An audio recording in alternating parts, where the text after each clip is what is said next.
Bihar board के exam में copy कैसे लिखा जाता है, चाहे मैट्रिक का एग्जाम हो चाहे इंटर का एग्जाम हो, बिहार बोर्ड में कॉपी कैसे लिखनी है, कॉपी में किन डिटेल्स को भरना है, कौन सी गलतियां नहीं करनी है, किन गलतियों से रिजल्ट पेंडिंग में जाने का डर रहता है, ये सारी बातें आप समझेंगे इस वीडियो में, क्योंकि एक छोटी सी गलती आपके सालों की वर्षों की मेहनत को बर्बाद कर देती है।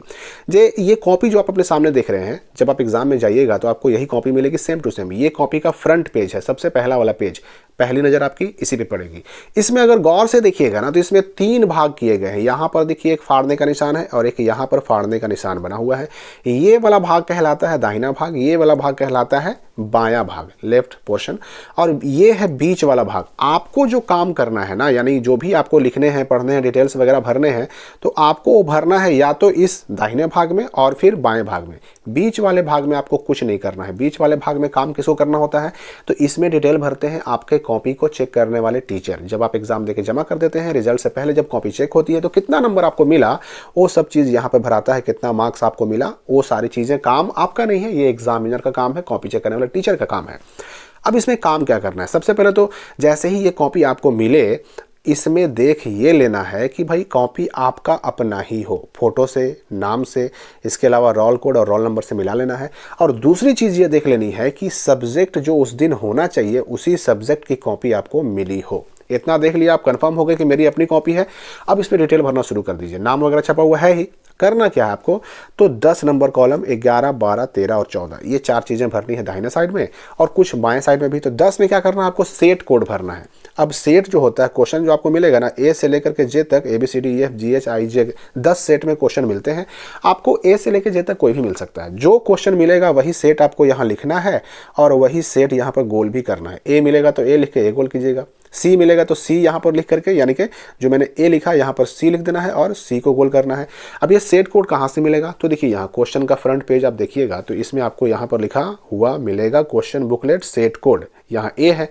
तो इस तरह से जो सेट कोड रहेगा वो आपको यहाँ 10 नंबर कॉलम में भर देना है और यहाँ पर आपको गोल भी कर देना है। इसके बाद देखिए आगे बढ़िएगा तो आगे आपको मिलेगा कॉलम नंबर 11 में प्रश्न पत्र क्रमांक। यहाँ पर गौर से देखिए, प्रश्न पत्र क्रमांक में क्या करना है हमें कि 3 और 4 7 और 7 और 3 10 बॉक्स मिलते हैं। और ये क्वेश्चन बुकलेट सीरियल नंबर या प्रश्न पत्र क्रमांक कहाँ से मिलेगा, तो ये भी आपको मिलेगा अपने क्वेश्चन पेपर से।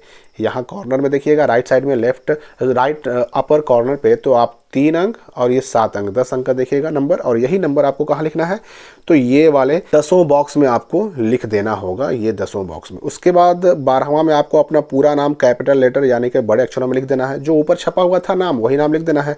फिर विषय का नाम जो वहाँ ऊपर छपा हुआ था वही विषय का नाम, और यहाँ पर अपना साइन कर देना है। ये हो गया दाहिना भाग का काम कंप्लीट। अब बाएं भाग में आ जाइए तो नंबर 1 में आपको विषय यानी सब्जेक्ट का नाम लिखना है और दूसरा उत्तर देने का माध्यम, यानी इंग्लिश में जवाब दे रहे हैं कि हिंदी में जवाब दे रहे हैं, ये आपको लिखना होगा। सवाल बच्चे बड़ा करते हैं कि अगर हमारे रजिस्ट्रेशन में मीडियम इंग्लिश है तो क्या हम हिंदी में जवाब दे सकते हैं कि नहीं, या फिर हमारा मीडियम हिंदी है तो हम इंग्लिश में जवाब दे सकते हैं कि नहीं। देखिए, जो रजिस्ट्रेशन में आपका मीडियम है बेहतर है कि उसी में जवाब दीजिए, क्योंकि इससे आपके रिजल्ट के पेंडिंग में जाने का डर रहता है।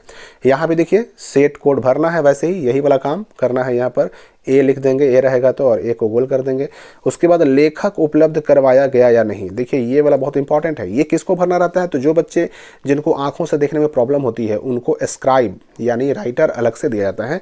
तो ऐसे बच्चे जिनको आंखों से प्रॉब्लम है उन्होंने अगर अपने लिए लेखक अलग से साथ में लेकर के जाने के लिए रखा है ऑप्शन में, तो वही केवल यस मारेंगे। बाकी बच्चे जो खुद से अपना एग्जाम दे रहे हैं उनको केवल नो में टिक लगाना है, बस हो गया काम।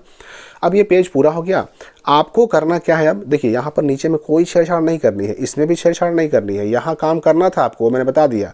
और ये बॉक्स जो है ना, इसमें स्टिकर चिपकाया जाता है, बारकोड का स्टिकर। इस तरह का ये बारकोड है ना, इस तरह का एक स्टिकर बना करके चिपकाया जाता है। होता क्या है ना कि जब ये कॉपी आप जमा करते हैं तो ये वाला हिस्सा इतना जो है फाड़ करके आपके फ़ोटो वाला, नाम वाला अलग कर दिया जाता है, तब जा कर के ये कॉपी भेजी जाती है चेक करने के लिए। क्योंकि हम लोग कॉपी चेक करते हैं तो हम लोग को पता है ये सारा हिस्सा, ये वाला पार्ट अलग करके सिर्फ ये यानी बीच वाला भाग और दाहिना बायां भाग यही केवल बचता है कॉपी में। तो इसमें कहीं पर नाम नहीं है, कहीं पर रोल नंबर नहीं है, कहीं पर रोल कोड नहीं है। तो वो सारा रोल नंबर, रोल कोड वो बार कोड के अंदर छिपा करके एक स्टिकर बना करके इसमें चिपकाया हुआ रहता है, ताकि किसी टीचर को ये पता ही ना चले कि ये कॉपी है किसकी, लड़के की कॉपी है या लड़की की कॉपी है, कहाँ का है, उसका रोल कोड क्या है, रोल नंबर क्या है, नाम क्या है, कुछ भी मालूम नहीं पड़ेगा। क्योंकि इस तरह का जो बार कोड है ना, लंबी लंबी लकीर वाला बार कोड यहाँ पर चिपका हुआ रहता है।